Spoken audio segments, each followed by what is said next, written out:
You think negotiation is about facts, numbers, and logic. It is not. It is about how fast your brain gets tired and switches to autopilot without telling you. The people who win negotiations know this.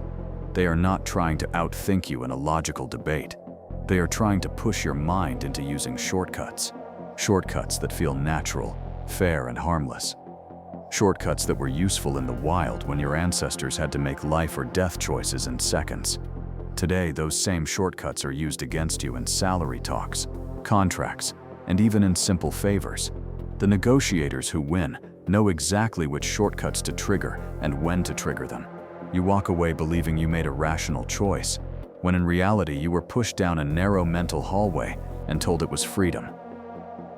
There is a way out, but it is not comfortable. You need to learn to see these moves in real time before your autopilot locks in. That means catching the small early yes before it grows into a chain. It means feeling the spike of panic when they say last chance and recognizing it as loss aversion being triggered. It means noticing how they define the situation and asking yourself silently, who gave them the right to define this? This is the skill almost no one teaches, because people who can do this are harder to control. By the end of this video, you will know 10 specific tactics that professionals use to tilt your mind.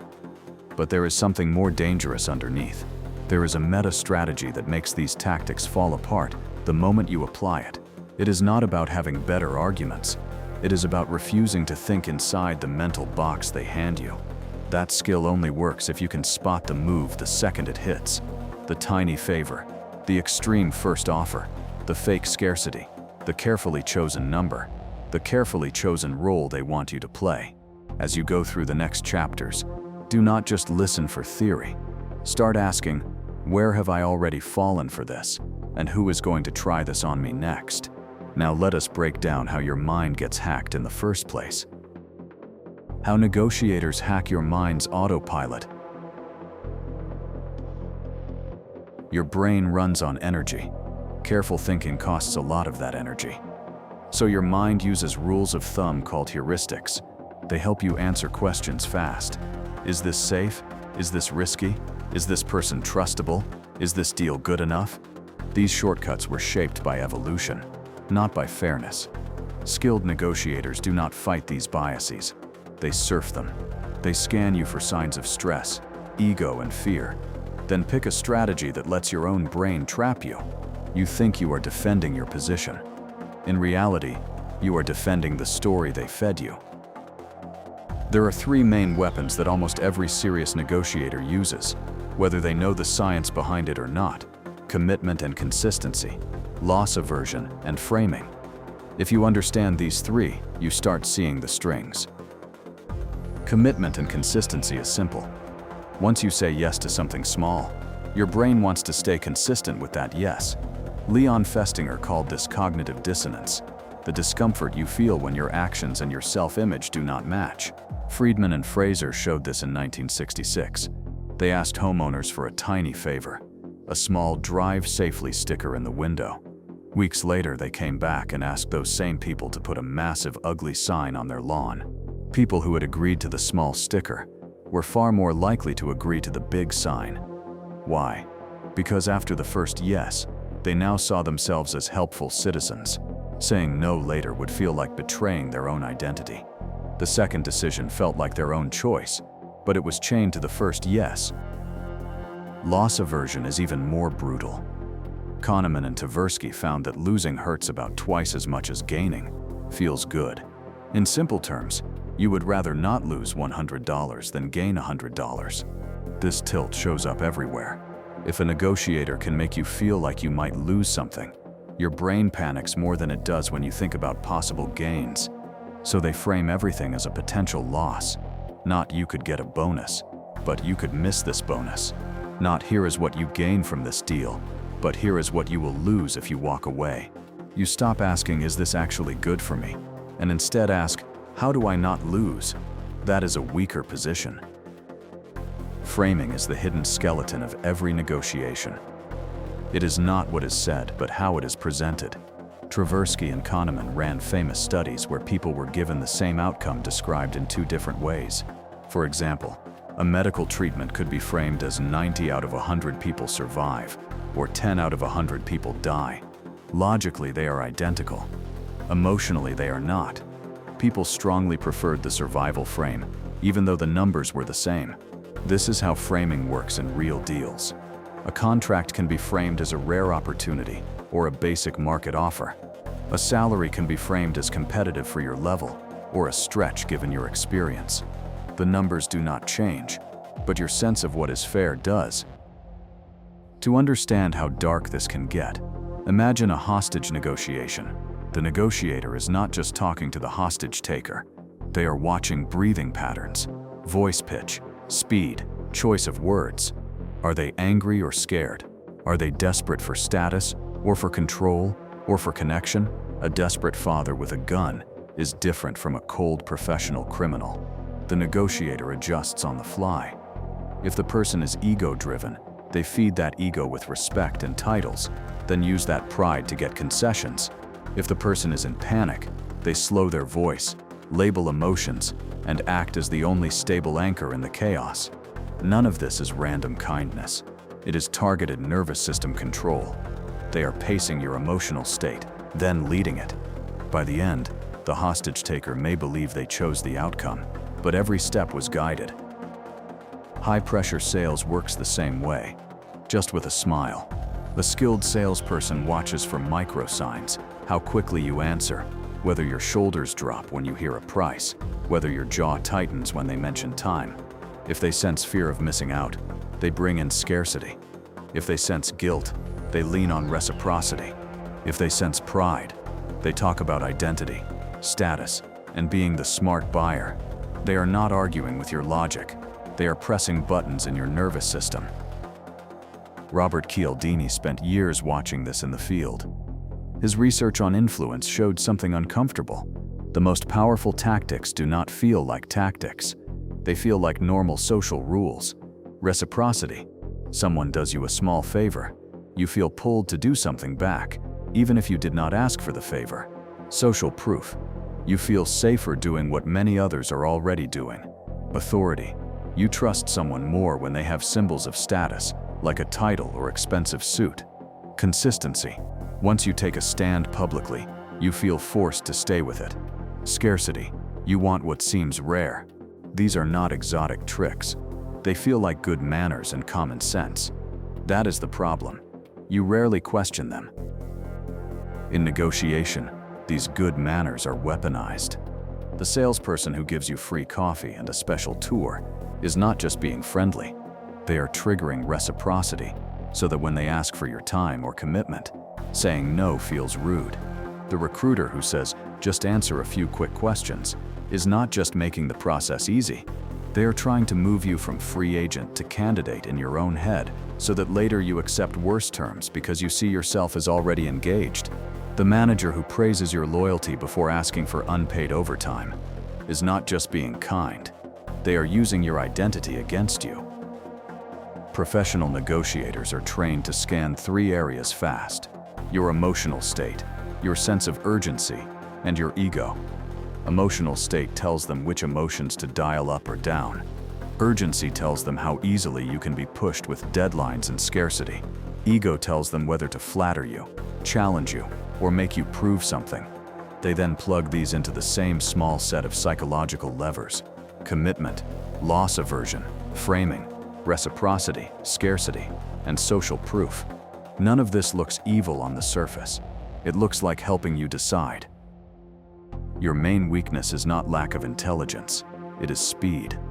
These tactics work because they hit you faster than your slow, analytical mind can respond. By the time you feel something is off, you are already inside their frame. You are comparing bad options they chose for you. You are tying your self-worth to how cooperative you are. You are choosing between what you fear losing, not what you truly want. Identity hijacking. Foot in the door and door in the face. The easiest way to control someone is not to overpower their will, but to slowly edit how they see themselves. Once a person starts thinking, "I am the type who helps," or "I am the type who goes along," you barely need pressure. They will pressure themselves.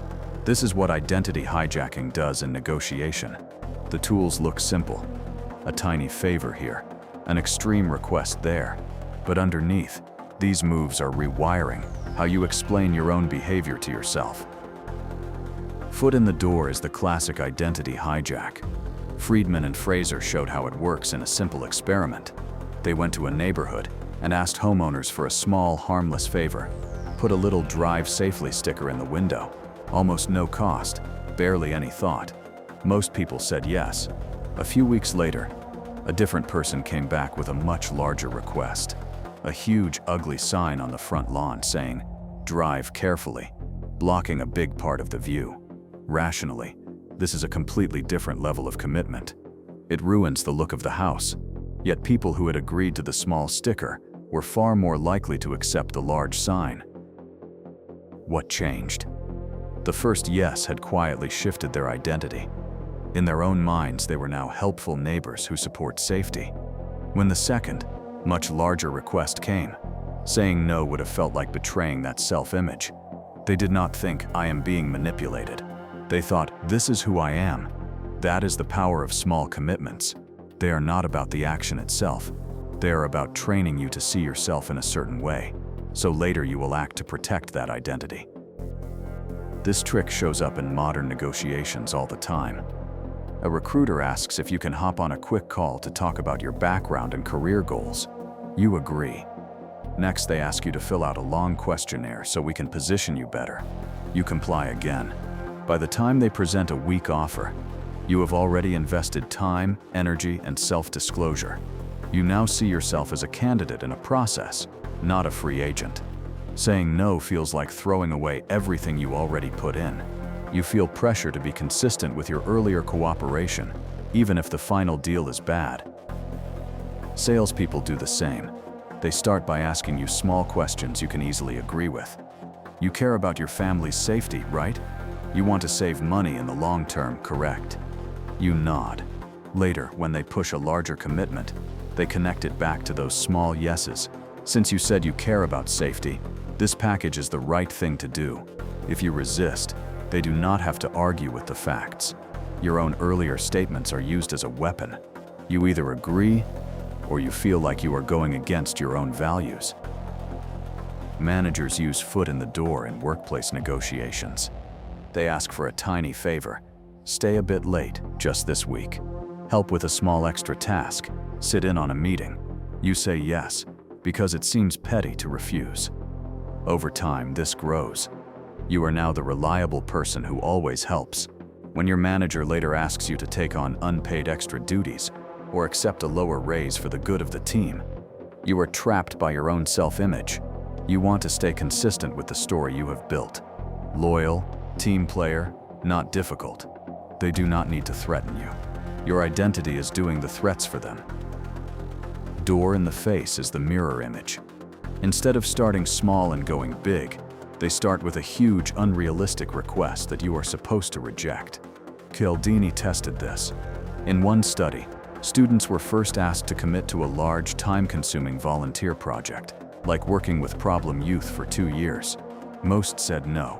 Then the request dropped to a much smaller favor, such as chaperoning the kids for a single afternoon.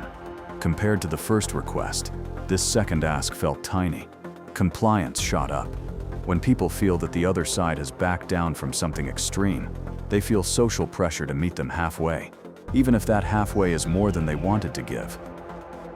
In negotiation, door in the face works like this. A company offers you a painfully low salary or terrible contract terms. You push back. They fight internally and come back with slightly better conditions. They present it as a concession. We managed to get this approved for you. In reality, that second offer may still be below market, but you compare it to the first extreme one, not to what you could actually demand. You feel like they did you a favor. You feel like it is your turn to concede. Manipulative partners use this in relationships. They ask for something clearly unreasonable: total access to your phone, moving in on their schedule, dropping friends they dislike. You resist. There is tension. Then they compromise and ask for something smaller but still intrusive, checking in constantly, telling them every time you go out, avoiding certain people. You accept, because compared to the first insane request, this seems fair. Later, you find yourself in a life shaped around their terms, wondering how you got there. The answer is simple. You got trapped by the contrast effect. Door in the face feels like fairness. They gave something up. Now you should too. That is the social rule they are betting on. Most people are raised to be polite, to meet others halfway, to avoid feeling selfish. A professional negotiator uses that against you without blinking. They throw out a number or demand that is so bad it almost offends you. Your anger makes you argue harder, but it also ties your mind to their starting point. When they retreat even a little, it feels like progress. You forget that you never had to accept their starting frame at all. There are clean ways to resist both of these traps, but they require you to slow down your thinking at the exact moment your emotions want to speed up. With foot in the door, the key is to treat each request as if it is completely separate. When someone moves from a small favor to a bigger ask, pause and mentally cut the link. Ask yourself, if this was the first request, would I still agree? Do not let your previous yes bully your present choice.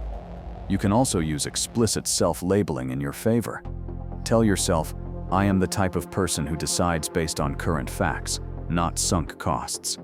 It sounds simple, but naming that identity can weaken the grip of the old one. With door in the face, your main defense is to stop comparing the new offer to the old extreme one. Reset your baseline. What is the fair market rate? What would you have asked for if they had not given any offer first? Treat their concession as noise and price the deal from zero. If you need a script, it is this: I appreciate the change, but I am going to evaluate this on its own, not compared to the earlier number. You do not need to say that out loud, but you must say it in your head. That breaks the illusion that they own the middle ground. Also notice the sequence. Foot in the door and door in the face both rely on timing. It is never just one request. It is always a pattern, small then big, or huge then reasonable. When you feel that rhythm, that is your cue. The moment you catch yourself thinking, since I already did X, I should probably do Y, or compared to what they first asked, this is not bad, stop. Those phrases are symptoms of identity hijacking in progress. You need to accept a hard truth. The person across the table is often less interested in your decision today than in the type of person you become afterward. If they can turn you into someone who sees themselves as their employee, their client, their loyal partner, you are far easier to control in every future negotiation.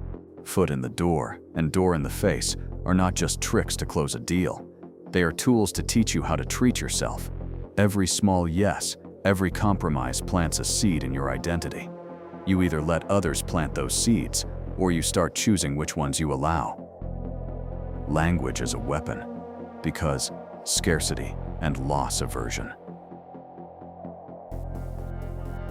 Words do not just describe reality. In negotiation, words are used to turn off parts of your brain and switch on others. A single word can stop you from questioning a demand. A short phrase can move you from calm thinking into fear of missing out. You are not reacting to the facts. You are reacting to the structure of the sentence, the timing of the reason, and the threat of loss that sits behind it. This is why skilled negotiators obsess over language. They know that a weak reason said in the right way can be more powerful than a strong argument said poorly. Ellen Langer showed this with a simple study in the 1970s. People were standing in line to use a photocopier. An experimenter tried to cut the line. When they said, "Excuse me, may I use the machine?" some people let them in, but not many. When they added a reason, even a meaningless one, compliance shot up. "Excuse me, may I use the machine because I am in a rush?"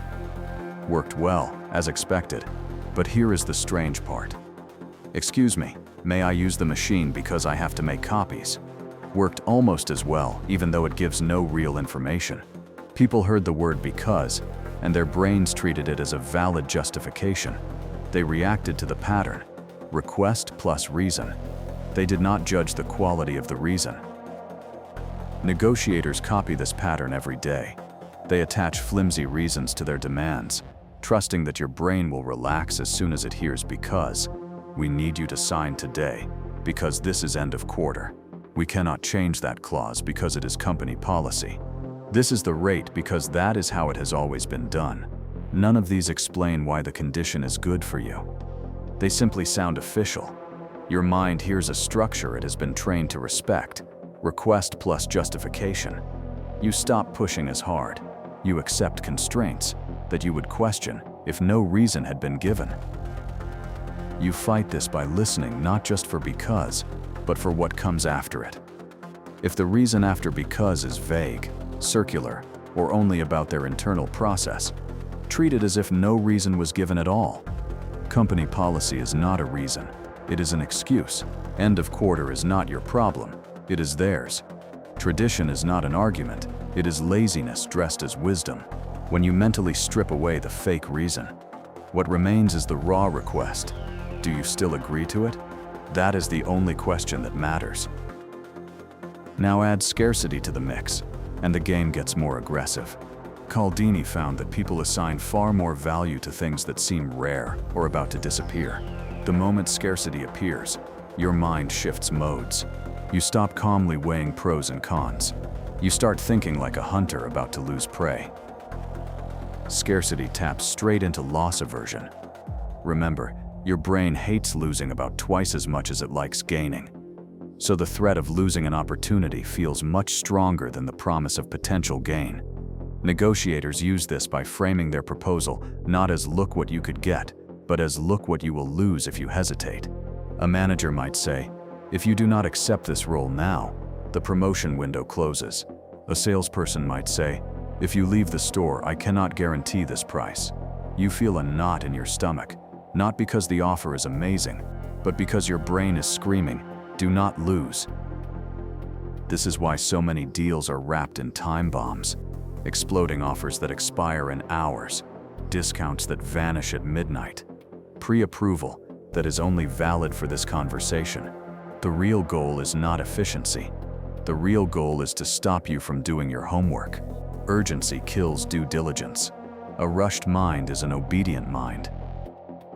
When someone uses scarcity on you, there are two levels you must control: the external facts and your internal state.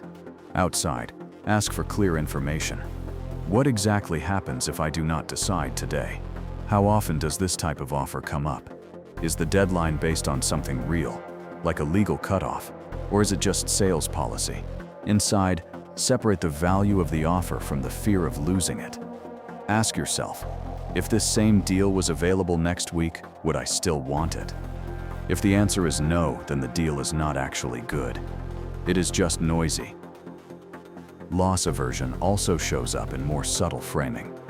A company might say, we cannot raise your salary, but we can avoid cutting it. Now you feel relief instead of anger, even though your real income has not improved. A seller might tell you, most people pay more than this, so at least you are not overpaying. Your focus shifts from the absolute number to the imagined loss you avoided. You stop asking, is this fair? And start thinking, at least I did not get the worst outcome. They are not making you rich. They are making you grateful for not being poorer. You can flip this framing back. Anytime someone talks about what you will lose, translate it in your mind to what you will or will not gain. If a boss says, you might lose this chance, rephrase it internally. If I wait, I might gain a better chance. If a seller says, you will not see this price again, think, if I pass, I keep my money and my freedom. This simple mental translation calms the panic spike and lets your rational brain catch up. Also notice how language is used to shut down your sense of choice. Phrases like, this is just how it is done. Everyone does it this way. There is really no alternative, are attempts to collapse the space of options in your mind. Once you accept that frame, you stop looking for other paths. You start arguing inside their limits, instead of questioning the limits themselves. Effective negotiators know that if they can control how you talk about the situation, they do not have to control what you think explicitly. Your thoughts will line up with the language. So you must become aggressive about the words you accept. When you hear because, Check if it is a real reason or a fancy way to say because I said so. When you hear deadlines, pause and verify. When you feel fear of missing out rising in your chest, ask, what exactly am I afraid of losing here? And is it even real? When someone tries to make their internal rules into your fate, remind yourself, their systems are not natural law. You can walk away. Language is cheap. That is why manipulators rely on it. They know that most people do not listen past the surface. They hear for you, special, only now, and stop thinking. If you can train yourself to listen not just to what is said, but to why it is said that way, you start to see the strings. You see how a casual because is a lock on your brain. You see how a fake deadline is a leash on your choices, and you stop confusing noise with value. Nervous system control, emotional labeling, pacing and leading, and anchoring. In negotiation, control is not taken with volume or clever lines. It is taken by getting inside the other person's nervous system. If someone can calm you down, wind you up, and steer your focus without you noticing, they own the conversation before you even get to numbers. 3 tools make this possible: emotional labeling, pacing and leading, and anchoring. Together, they turn your body into a remote control for your decisions. Matthew Lieberman's research on affect labeling showed something strange. When people see an emotional face, their amygdala, the part of the brain linked to fear and threat, lights up. But when they are asked to put that emotion into words, even something simple like angry or sad, amygdala activity drops. The act of naming a feeling calms it. That sounds comforting until you realize what it means in negotiation. The person who labels your feelings first gains power over your emotional state. When a skilled negotiator says, "You seem a bit unsure," or "I can tell you are excited about this opportunity," they are not just describing you. They are trying to plant a label that your brain will accept. If you nod or do not push back, your mind starts to align with that description. Feeling a vague discomfort becomes, "I am just nervous," which is easier to talk you past. Feeling a faint doubt becomes, "I am probably overthinking." The label shapes the way you interpret your own reactions. This gets more dangerous when they mix it with soft empathy. They say, "I get it, this is a big decision," and you are anxious about missing out. You feel seen, your defenses drop. Now they hold the emotional frame. Anxiety plus fear of missing out. From there, the path they offer, such as signing now, looks like relief. You are not just agreeing to a deal. You are trying to escape the emotion they described and then offered to solve. Your counter is simple but not easy. You must own your own labels. When someone says you are worried about X, pause and scan yourself. Ask, am I actually worried, or am I just annoyed or bored or unconvinced? Then name it to yourself in your own words. No, I am not worried. I am skeptical. That internal correction keeps your center of gravity inside you. If needed, you can say it out loud. I am not anxious. I am just not yet convinced this is right for me. That breaks the emotional leash. Pacing and leading is another tool borrowed from hypnosis and used in business training. Pacing means matching the other person so closely that they feel an unconscious sense of "this person gets me." Tone of voice, speed of speech, posture, even breathing can be mirrored. If you speak slowly and the other person matches that pace, it feels like natural rapport. If you are leaning forward and they lean forward too, it feels like shared focus. Done well, this does not feel like copying. It feels like chemistry. Once rapport is built through pacing, the negotiator starts to lead. They change something small about their behavior and watch if you follow. Maybe they slow down their speech even more to calm the tempo and see if you mirror them. If you do, your nervous system has handed them the lead. They can then guide the rhythm of the conversation, raising or lowering intensity, changing topics, nudging you toward their preferred points, while you feel like things are just flowing. This is why with some people you feel weirdly comfortable saying yes. They seem to be on your side. You find yourself oversharing, giving more information than you planned, or accepting small asks without checking your interests. Rapport is good, but in expert hands, Rapport is a trap. To resist pacing and leading, you do not need to act cold. You just need to notice when someone is matching you a little too perfectly. If you speed up and they speed up, slow down and see if they adjust again. If they follow every shift, assume this is trained behavior, not a natural bond. Then create deliberate dissonance. Change your posture, look away, or pause longer before answering. You are reminding your body that it is allowed to move on its own, not in sync with theirs. You can also set the rhythm yourself by choosing when to answer and when to be silent. Silence is a powerful way to break hidden pacing. Anchoring is the final blow. Tversky and Kahneman showed that when people are exposed to an initial number, even a random one, their later judgments get dragged toward it. In a classic example, participants spun a wheel that landed on a random number, then were asked if the percentage of African countries in the UN was higher or lower than that number, and then to guess the actual percentage. Their guesses were strongly influenced by the random anchor they had just seen. In negotiation, anchors are never random. They are your opponent's first shot at controlling your sense of what is reasonable. If a company offers you a starting salary of $50,000, that number plants itself in your mind, even if the market rate is $70,000. Your counteroffer will often end up closer to their anchor than to the true value, because your brain uses that first number as a reference without your consent. If a contractor says a project usually costs around $30,000, then offers you a deal at $24,000, you feel lucky, when in reality the fair price might have been $18,000. Anchors do not have to be numbers. They can be time frames or roles. If someone starts by saying, "We are really just talking about a short trial," your mind treats the situation as casual and small, even if the paperwork locks you in for a year. If they say, "You are basically already part of the team," you start thinking like an insider, which makes you accept insider burdens without insider benefits. Resisting anchors requires violent mental discipline. The moment you hear the first number or frame, do not react to it. Do not rush to counter. Instead, pause and ask, what would I think is fair if I had never heard that figure? Look up real benchmarks if you can.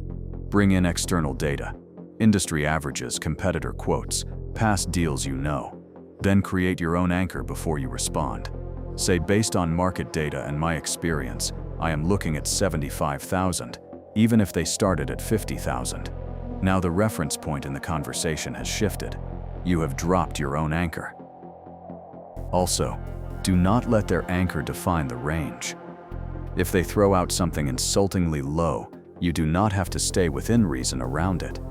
You can reject it as out of bounds. That number is too far from market to be a useful starting point. Let us reset. That single sentence breaks the spell that their first move is the center of gravity. All three of these tools share a theme. They act on your nervous system first, and your thoughts second. Emotional labeling calms or steers your feelings. Pacing and leading syncs your body to theirs. Anchoring traps your sense of scale. If you only fight back with logic, you are late. You have to watch your own body in the negotiation. Are you breathing faster? Did your shoulders drop when they reassured you? Did you feel a rush of relief when you heard a number, even before judging it? Those physical reactions are where control enters. You do not need to be paranoid. You just need to stop giving strangers inside access to your nervous system by default. Keep your emotional labels in your own hands. Keep your rhythm your own. Keep your sense of scale tied to outside reality, not to the first number someone throws at you. If you can do that, most advanced techniques lose their bite. They can still talk, but they cannot steer. Choice illusions, decoy effect, halo effect, and the final power move. The most dangerous lie in negotiation is not a fake number or a hidden fee. It is the illusion that you are choosing freely between fair options, when in reality, every path in front of you was arranged to lead to the same place. When this happens, you feel powerful while being controlled. Two key tools build this illusion: the decoy effect and the halo effect. The final move is not a trick at all, but a mental stance that makes all the others fall apart. Reframing the frame. The decoy effect was studied by Huber. pain, and puto. They found that when people choose between two options, adding a third, clearly worse option can push them toward the one the experimenter wants. The decoy is not meant to be chosen. It exists to make the target option look better by comparison. For example, imagine choosing between a small cheap product and a large expensive product. Many people might pick the smaller one. But if you add a third product that is almost as expensive as the large one, but clearly worse in features, suddenly the large expensive product looks like a smart choice. People flock to it, feeling logical. In real life, you see this in subscription plans: basic, standard, and premium. The basic is so stripped down it feels useless.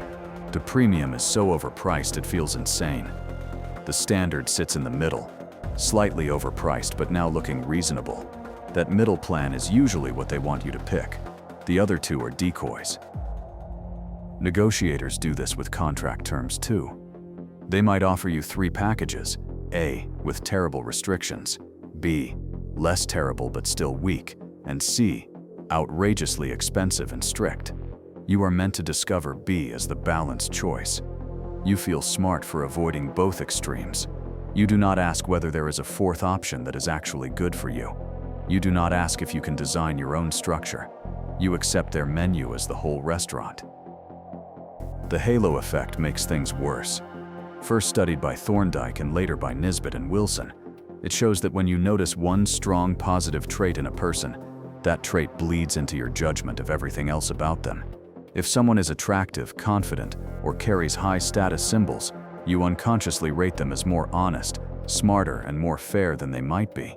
You give their words more weight, question them less, and forgive more red flags. In negotiation, the halo effect is a silent bodyguard for manipulation. The trusted advisor in the sharp suit with the perfect handshake and the wall of framed certificates. The company with the polished website and the list of famous clients. The charming manager who flatters you and remembers your kid's name. None of this proves the deal is fair. It only proves that they understand perception. When the halo effect is active, you start thinking, they would not screw me, they seem too professional. Or, this must be a good offer, they work with big names. You stop protecting yourself.